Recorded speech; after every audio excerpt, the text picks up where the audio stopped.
Hey everyone. I know it's like 1 in the morning Eastern time, so you guys are probably all sleeping right now. But I figured some of you were nocturnal, figuring that considering we have PTSD, that some of you probably weren't sleeping. Um, I'm actually working on, I've had a really busy schedule, so I am working on still reading the IAmVanessaGuillen Act. And I wanted to reach out to talk to you guys and get some feedback. One of the things that I wanted to talk about is there's a lot of really great positions that are in the bill and changes that are being made. And I feel amazing about those changes. Um, I haven't been through the whole thing because I'm like really reading it and dissecting every single part of this bill because I want to make sure that it's solid. So I want to go over with you guys what I really like, and then I want to bring to you some concerns that I have. Right now, there's one like major red flag that has to be addressed, and I think people need to know about it. That I think was just accidental, but I definitely think it's something that attention needs to be brought to. Also, I'm going to finish reading out the bill tonight. So if you guys want to hang out or you have questions, I can read that. But I'm going to hang out on here for a while and I'll tell you where I'm at right now. And then if you guys want to hang out and help out with the bill, you can. I'll read different things. And as I come up with them, I will, bring them up. Hi, how are you? Um, totally was not expecting like a lot of people to be up, but I'll start with what I do like in some of the beginning of the bill is a lot of really important topics that we talked about with the House and the Senate Armed Forces Committee was that discrimination and racism against sexual orientation, sexuality, all of that leads to retaliatory discharges. So minority classes who report MST are in the highest likelihood to go homeless, suicide, substance abuse, like the whole nine. So that there needed to be specific protections. There is a clause in here that specifically does state that, protected classes will be protected and based on their protected class features to ensure that they're not being retaliated based on discrimination or race, which I think is really good. The only thing is I didn't see anything about gender identity. So this doesn't do anything to, it addresses sexual orientation, but it doesn't address gender identity. So there is a little bit of a gap there. And the reason why I think that's important is because we did have like Trump's put in the transgender ban. So the likelihood is if someone is transgender and goes through MST, there's a high likelihood that that person, if they're transgender, is going to be discharged for gender dysmorphia.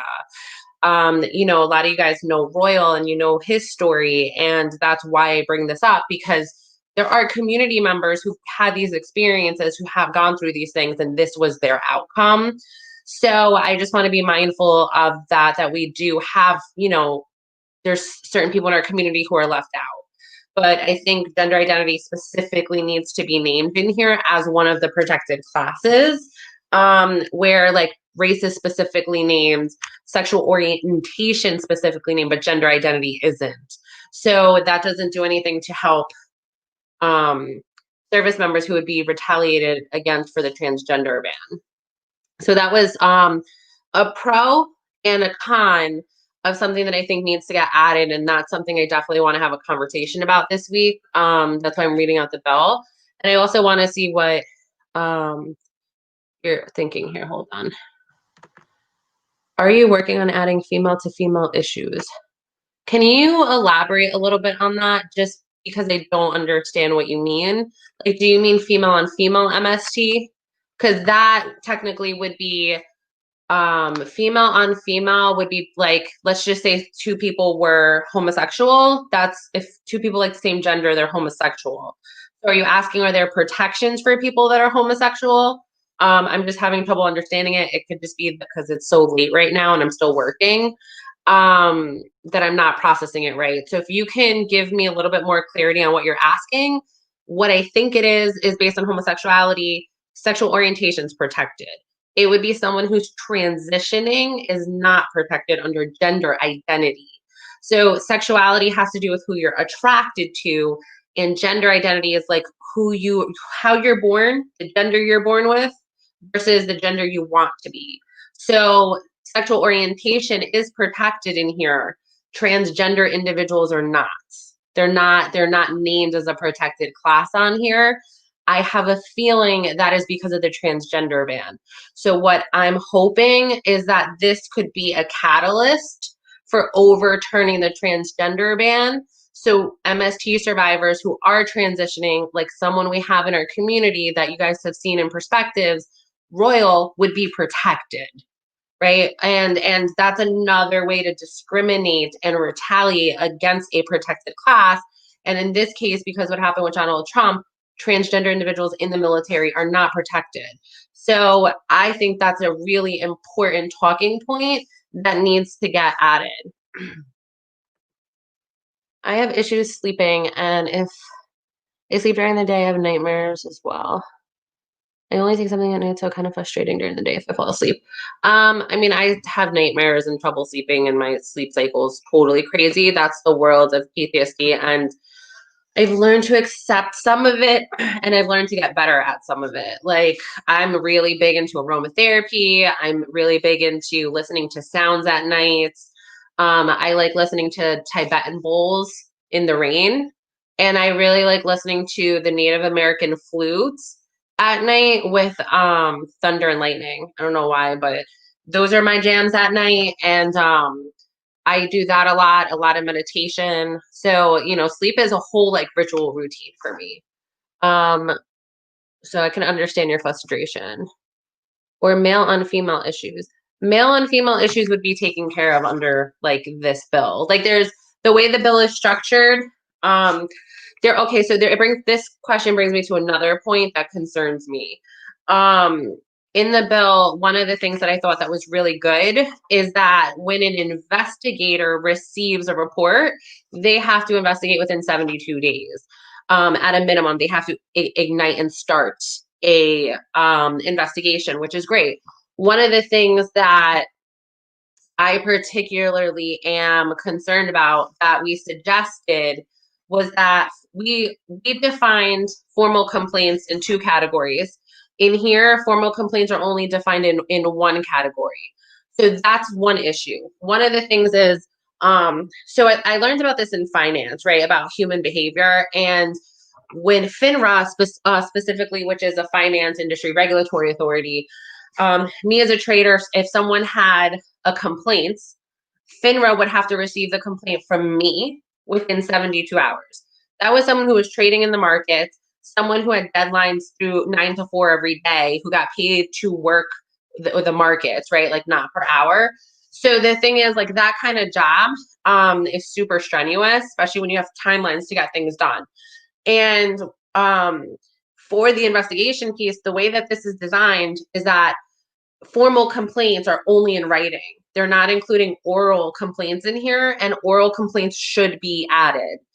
That's just as important because when you have someone who's like young and they're experiencing this kind of trauma, it's unlikely they're going to want to put a pen to paper and like relive everything because that's what that does. So that means that there's going to be a whole category of complaints that never actually even get to the investigation part, which is what we see happen now. I think that this bill has an opportunity to become more inclusive in the reporting process for people that are vulnerable that don't want to take it to the point of writing something down formal. So I think the definition on here for formal complaints needs to be both oral, which means by mouth. So, because like that's what happened with me. When I first reported military sexual trauma, the very first thing I did, other than fucking be terrified, was go to a sergeant, Staff Sergeant Jobs and Sergeant Jobs and Sergeant Silva. I went to both of them and I was like, I think I got raped. Like, I'm wearing clothes that don't belong to me. Like, I don't know what's going on. And I was like in panic mode when this happened. And I was terrified.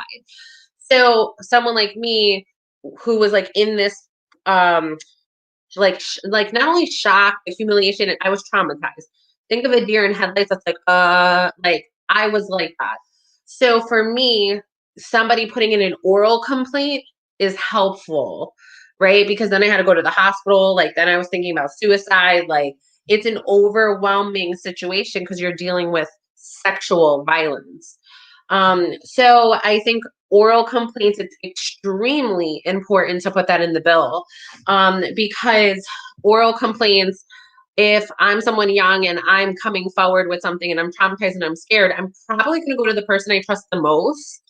And when I go to that person has a responsibility to protect me.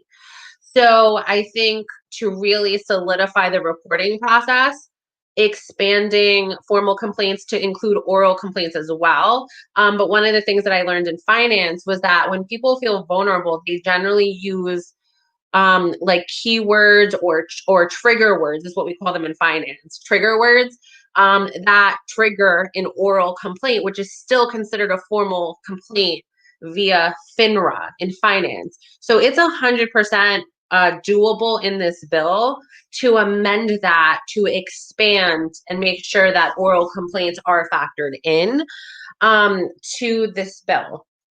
So that's something that I definitely think needs to happen.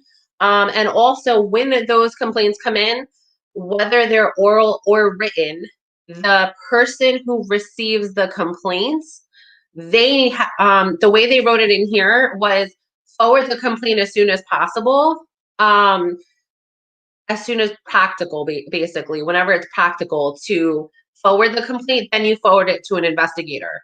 The problem with doing that is if a chain of command is looking to start doing cover-ups, you're going to delay that window. And when they go to court and later on, if the family is suing, because one of the clauses in here is that families can sue, that rule is a loophole for people in the military to get away with not doing the right thing and then not being held accountable for it because there's no penalties. So one of the things that I think needs to be done is when a service member comes forward, if they don't go to a special investigator directly, because that's how they defined it in here for the complaint process, if they don't do that directly and they go to their chain of command, the chain of command themselves needs to have a 72-hour window. So basically, as soon as you get the report, whenever it's possible, up to 72 hours. After that, there's penalties for not sending it in. So you got 3 days to get your shit together to get that report in. And then the investigator, the special investigator, has 3 days to initiate a complaint. That means in less than 1 week, an investigation is started at a minimum. Or no, at a maximum. At a maximum, that's what's happening.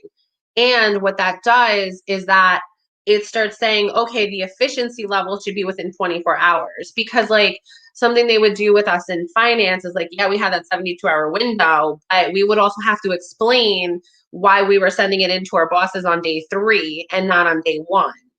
And what that does is it creates a sense of urgency for people who have these responsibilities to live up to those standards, because people also prioritize things differently. So when they know that there's a timeline with a deadline and a penalty, they'll know that that's important and urgent. One of the main issues that we're having with the military is that they do not take sexual violence seriously. So people who don't believe in that, there is going to be a challenge to get those people to step up to the plate. So in order to do that, there needs to be a standard that says, you know what, you get this complaint, you got 3 days maximum, written or oral, however you got that, to send it on to a special prosecutor and ensure an investigation happens. So that's kind of where I'm at right now. In terms of, there's changes that I like, and then there's areas that I think still need some work for what I'm reading, but it's helpful because now I know what conversation to go in there with. Like I see different aspects they added, and then I see other parts they didn't add in here, and I'm like, okay, this is just as important. So that's kind of where I'm at right now. I'm gonna read this, but let me just drink some water. All right. More or less, I got discharged for having a mental health condition I don't have, but I got pushed through my leadership and they treated me like dog shit. My leadership even told me not to commit suicide because it'll make the squadron command section look bad. Oh, to not. Oh. So I've heard this before. I've heard this so many times before. So I'm really sorry to hear that that's been your experience. We are looking to change that. And what I can tell you about the comment you just made is there is language in the bill for leadership to use derogatory language towards subordinates. So one of the things is it's not as broad spectrum as saying things like don't commit suicide, even though they really like stuff like that should be in there, or making comments like being reckless. Like there should be language that says that. But what it does say was certain things like getting called a slut, a wook, a hoe, when you're reporting sexual violence and stuff like that, that is being defined in here as being a crime as well, which I think is great. They expanded the definition on sexual violence, and they're including parts of the reporting process that they use tactics to not get you to report. So one of the main tactics is like calling you a slut, a hoe, a wook, whatever. So you feel bad and you start blaming yourself, and then you don't report. So like avoidance tactics. Now some of these broader, there's a broader definition for it that's now coming out that's being more protective, which I think is great because that's something I've gone through myself. So, I thought when I read that, I actually liked that that was in there. And I was like, that would be helpful because I remember when I went through that and there was no law about it. Like I remember having a conversation where I complained and they were like, there's no law for this. So like the fact that that's in writing, I'm like, it felt good to me to see that, as a survivor myself. I just want to know, when will men get help too? Well, I don't know how familiar you are with this, but 40 to 50%, because the statistics data for some reason shows 40 between 50, depending on time frame when you look, of men enrolled versus women. But what I will say is about half of the VA survivors who are in treatment for military sexual trauma are men. So men are getting help, and men have been a predominant force in the therapeutic realm at the VA to push for treatment for military sexual trauma.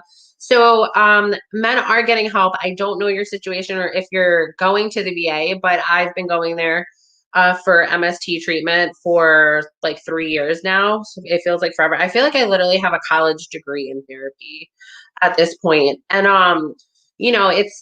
it's nice. It's a nice skill set to have in managing PTSD, but there's a lot of different programs, a lot like bonding therapy programs, CBT, DBT, like color art, whole health, meditation.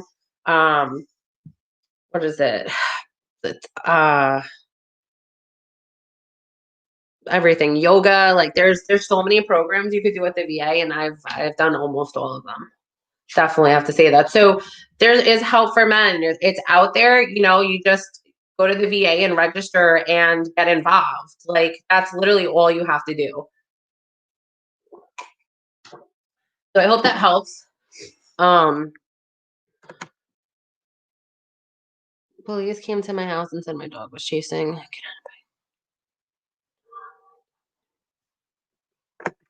I don't know what that was. That's like somebody who's like hanging out at 1 a.m, getting drunk.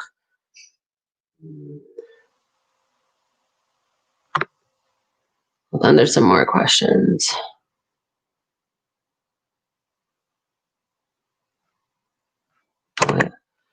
When will we start talking more about male rape? I don't know if you saw this. We have actually last night, we published Scott Lamke's story and it's male on male rape. So, just to let you know that story, it's very graphic, very honest, but this is what I will tell you from what I know about male survivors.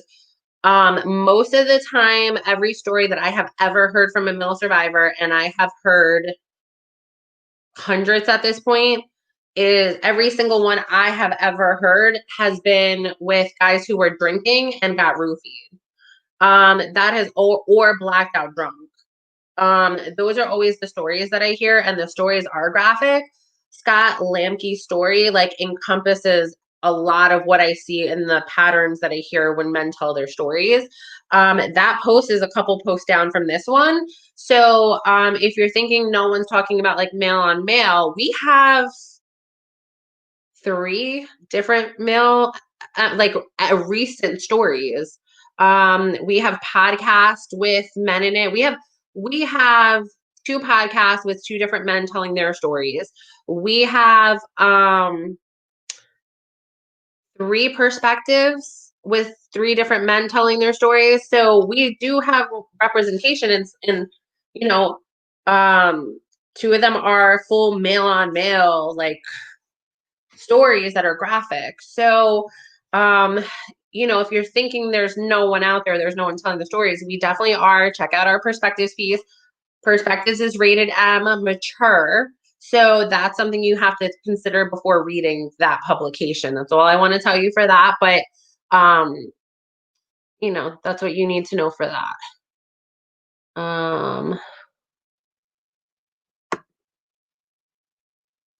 That was female on male. Okay, so you're looking for a story that's female on male. I don't think we've told any of those yet, but if you want to talk offline and you want to tell your story, more than willing to tell your story. I don't um tell people how to tell their stories or what they are. It's just if you're willing. If you want to tell your story, more than, happy to help. There's just a process that you have to go through in order to tell your story. So if it's something you're interested in, just DM us directly. And we tell everybody's story. You want to tell your story, you tell your story. You don't want to tell your story, you don't tell your story. That's the beauty of it being your story.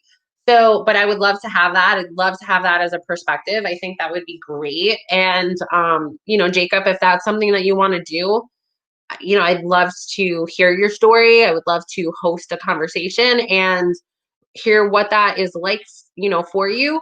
I have heard stories from men. We just don't have any that have come out publicly that wanted to talk about female on male sexual violence.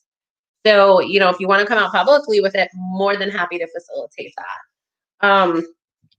All right. So the point right now I'm going to get to is just reading a little bit more of the bill. And then I guess I will tell you guys what I think about it.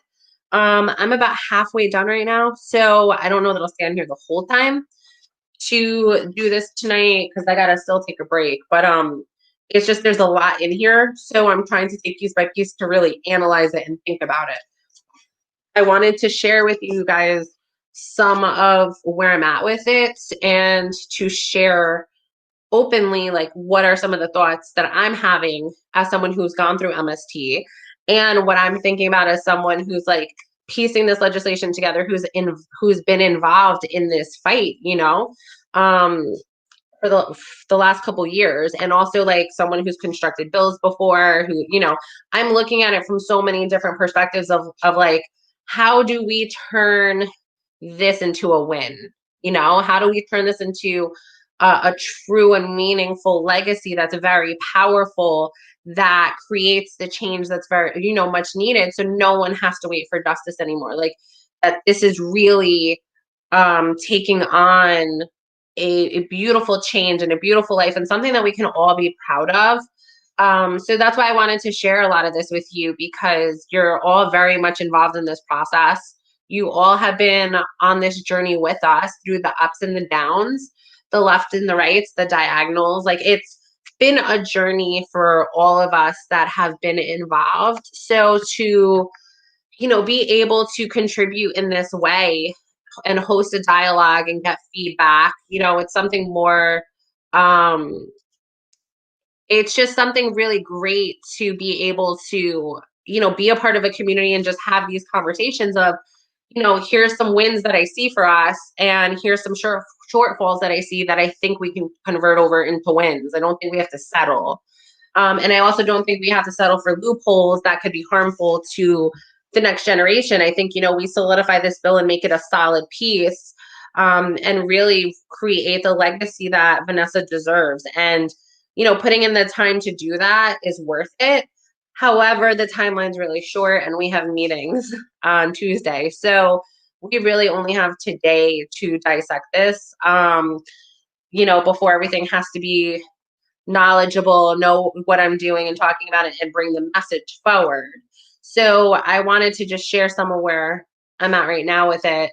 So, yeah, you can see what I did here. So it is, hold on. It's on page 14. So the part that I really think needs changing here, which is, hold on, I'll tell you right now. Section 1561, complaints of sexual assault, of sexual harassment, independent investigation, actions of complaints alleging sexual harassment. It's talking about what to do. So page 14, I don't know if you guys can see that. I put it up here. So page 14, let me see if you can see. I think this is the best you're getting. The top of page 14 is talking about when someone does a written complaint to their chain of command, how they have to handle it. And this particular clause here for number 1, there's no time frame. So like what it says is, here, let me read you on page 13. Yeah. A commanding officer or officers in charge of a unit, vessel, facility, or area of the armed force under jurisdiction of the secretary of a military department who received from a member of the chain of command or member under supervision of the officer a formal complaint. Under definitions, formal complaint is written complaint. Oral complaint is not included in there. That's something that needs to change. So that, and the definition of formal complaint has to get expanded. Alleging sexual harassment by a member of the armed forces shall, as soon as practical, but after such receipt, forward the complaint to an independent investigator. So this is 1561, sexual complaints of sexual harassment, independent investigation, section A. So 1561, section A, and under section A, the 2 issues. Well, for the whole definition, altogether, formal complaint has to get expanded, and that's throughout the entire bill. Like the definition of that word within this bill has to get changed. There is a section for definitions. Excuse me. And then in terms of the reporting process, section 1 does not talk about that, like as soon as practical, like anyone who's trying to hide something is never gonna forward the complaint. And then when they get caught, they're gonna be like, well, I was in situations that weren't practical. And then a judge is left to decide whether or not it was practical. There should be very defined, solid terms, which should be 72 hours. Because clause number B, for the commencement of an investigation, to the extent practical, an independent investigator shall commence an investigation of a formal complaint of sexual harassment no later than 72 hours after. The last part, no later than 72 hours, needs to be put in section 1 as well. Armed forces shall, as soon as practical, but no later than 72 hours after such receipt, forward the complaint to the independent investigator. That needs to get inserted into line number 1 on page 14, in between practical and after. So it should be practical, but no later than 72 hours after such receipt. That needs to get changed in the bill. Section 2 also of how the investigations start, and the rules surrounding that talks about that formal complaint again. So that's why the definition has to change, because when you get into number 1, number 2, number 3, section C and D, it keeps saying formal complaint, formal complaint. So what happens is if a formal complaint on paper gets lost, and if there's no documentation and an oral complaint went through, that means that it wasn't a formal complaint, it's considered an informal complaint. And when that happens, the rest of these rules don't apply. You understand? Like if the definition is too narrow, every person who doesn't put in a formal written complaint doesn't get any protections under this rule. So I don't think that that's fair or just or should happen, because someone who's traumatized, who's young and scared, still deserves justice. However, they're not going to have the courage to come forward and re-traumatize themselves right after they've been traumatized. They're not going to sit there and write a formal written complaint. And maybe there's a percentage that will, but the majority, I don't see that happening with. So I think it's just healthier to expand that definition, because it goes on for the whole rest of this section. every single clause talks about that. So, just redefining formal complaint to a more expansive version is definitely going to be helpful.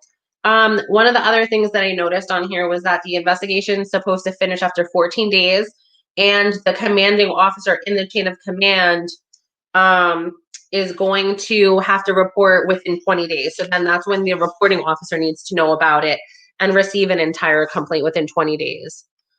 Hold on, let me see.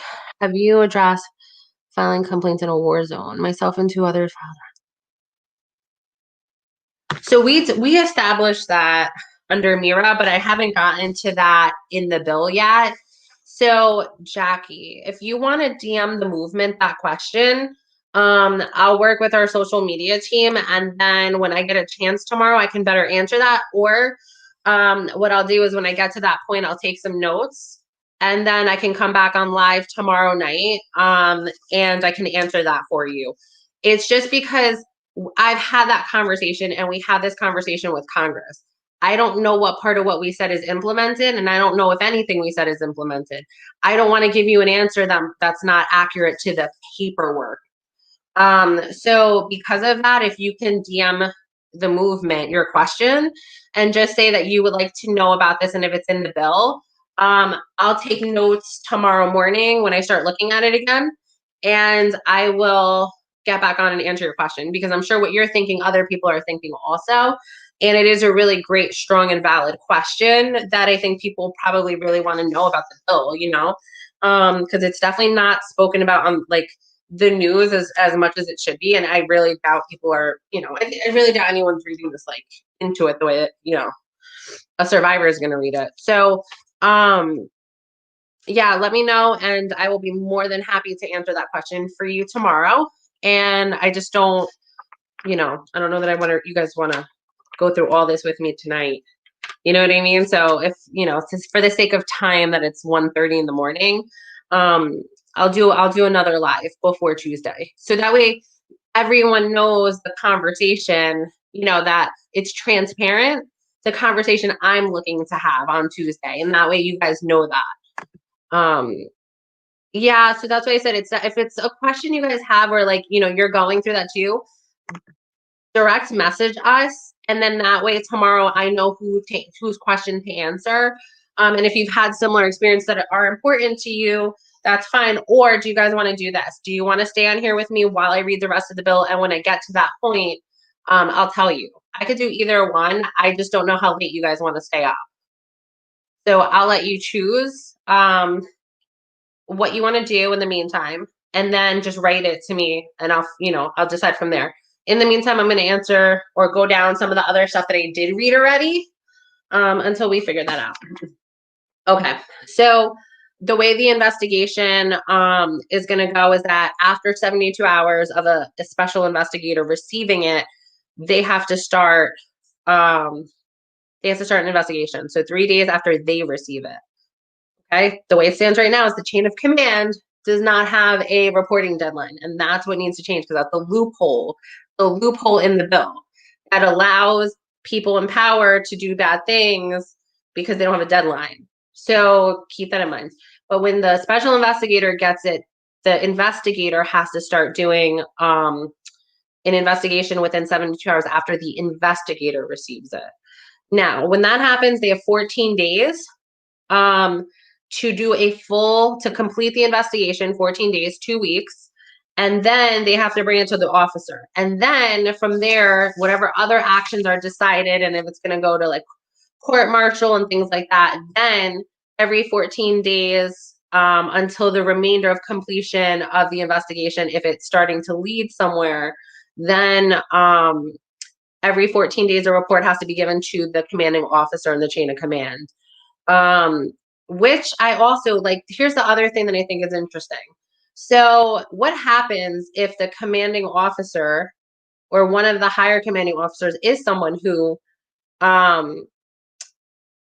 like they're the person who committed sexual violence, or they're working to cover it up? That's some of the issues that I have with this, where like there's not language around that. It's like, okay, whatever officer it is, it's the higher commanding officer. But then like, what if it's another general heighten? And like, who are you going to if it's general heightened? And then, the investigation's always not going to be this, like, it's going to be favorable to that person. But like, what do you do in, what do you do in a case like that where it is General Heighton? He is the ultimate commanding officer, and what do you do? And he's getting reports every 2 weeks about what he did to you. Like, that's certain things that I think are a little funky in here, because I'm like, that's really happened. So that's something I'd like to see how that gets addressed. Like, what do you do in that case? Because even though you have a separate investigator, you don't have a separate, like, you don't have Mira as the separate department for reporting. You have a separate investigator who's determining everything. However, like, the chain of command at the end of the day still has power. So that's one of the things that I want to have a conversation about too, structure wise, because that presents questions like, what do you do in certain people's cases like that? Because there's no exceptions to that. And that's really about it. I mean, for where we're at right now.